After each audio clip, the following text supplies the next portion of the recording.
28 വർഷം മുമ്പാണ് Rex band ഒരു മ്യൂസിക്കൽ പ്രോഗ്രാം അവതരിപ്പിക്കാൻ മംഗലപ്പുഴ സെമിനാറിൽ വന്നു. ഞങ്ങൾ ഫിലോസഫി പഠിക്കുന്ന ആൾക്കാരും തിയോളജി പഠിക്കുന്ന ബ്രദേഴ്സ് എല്ലാവരും ഈ പ്രോഗ്രാമിന് ഓഡിറ്റോറിയത്തിലുണ്ടായിരുന്നു. പക്ഷേ ഞങ്ങൾ മോശം ഓഡിയൻസ് ആയിരുന്നു. ഞങ്ങളുടെ റെസ്പോൺസ് അത്ര നന്നായില്ല. റെക്സ് ബാൻഡുകാർ തന്നെ അത് പറഞ്ഞു, പുറത്തുള്ള യൂത്ത് എത്ര നന്നായിട്ടാണ് ഞങ്ങളോട് സഹകരിക്കുന്നത്, പക്ഷെ നിങ്ങൾ അത്ര പോരാ. പിറ്റേ ദിവസം ക്ലാസ്സിൽ ഞങ്ങൾ ഇംഗ്ലീഷ് പഠിപ്പിക്കുന്ന ക്രിസ്ത്യച്ചൻ ഞങ്ങൾ നന്നായിട്ട് വഴക്ക് പറഞ്ഞു. ബൈബിളും തിയോളജിയൊക്കെ പഠിക്കുന്നുണ്ട്, പുറത്തുള്ള ആൾക്കാരെക്കാളും നന്നായിട്ട് ഞങ്ങൾക്ക് കർത്താവിനെ അറിയാമെന്നുള്ളൊരു അഹങ്കാരത്തിൻ്റെ ഔട്ട്കമ്മായിരുന്നു ആ റെസ്പോൺസ്.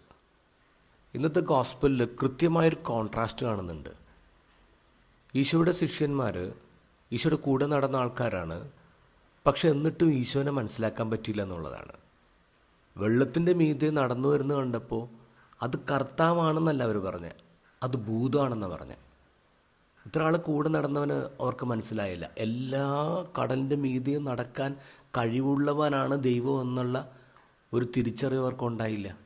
അതുകൊണ്ട് അവർ പേടിക്കുന്നത്, തെറ്റിദ്ധരിക്കുന്നത്.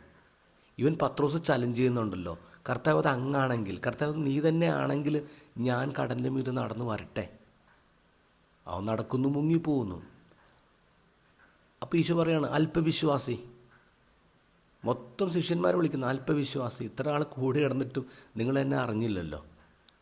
അത് കഴിഞ്ഞിട്ടാണ് ഗന്നേസറത്തിലേക്ക് ഈശോ പോകുന്നത്. ഗന്നേസറത്തിലേക്ക് ഈശോ ഇതിനു മുമ്പ് പോയിട്ടുണ്ടോയെന്ന് അറിയില്ല, കേട്ടറിവ് മാത്രമേ അവർക്ക് ഉണ്ടാവുള്ളൂ. എങ്കിലും അവൻ വന്നിറങ്ങിയ ഉടനെ അവർ തിരിച്ചറിഞ്ഞു. എന്നിട്ട് ചുറ്റുമുള്ള നാട്ടിലെ എല്ലാ രോഗികളും വിളിച്ചു കൊണ്ടുവന്ന് നിർത്താണ് സുഖപ്പെടുത്താൻ.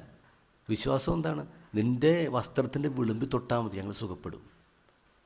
ഈശോയുടെ കൂടെ അവർ നടന്നിട്ടില്ലേ, പക്ഷേ ഈശോനെ അവർ തിരിച്ചറിയാണ്, ഈശോയിൽ അവർ വിശ്വസിക്കുകയാണ്. And this is A contrast. ഈശോയുടെ കൂടെ നടക്കുന്നു എന്ന് പറയുന്ന ആൾക്കാരുണ്ടല്ലോ, അവരാണ് ഏറ്റവും കൂടുതൽ മുങ്ങിപ്പോകാനുള്ള ചാൻസ്.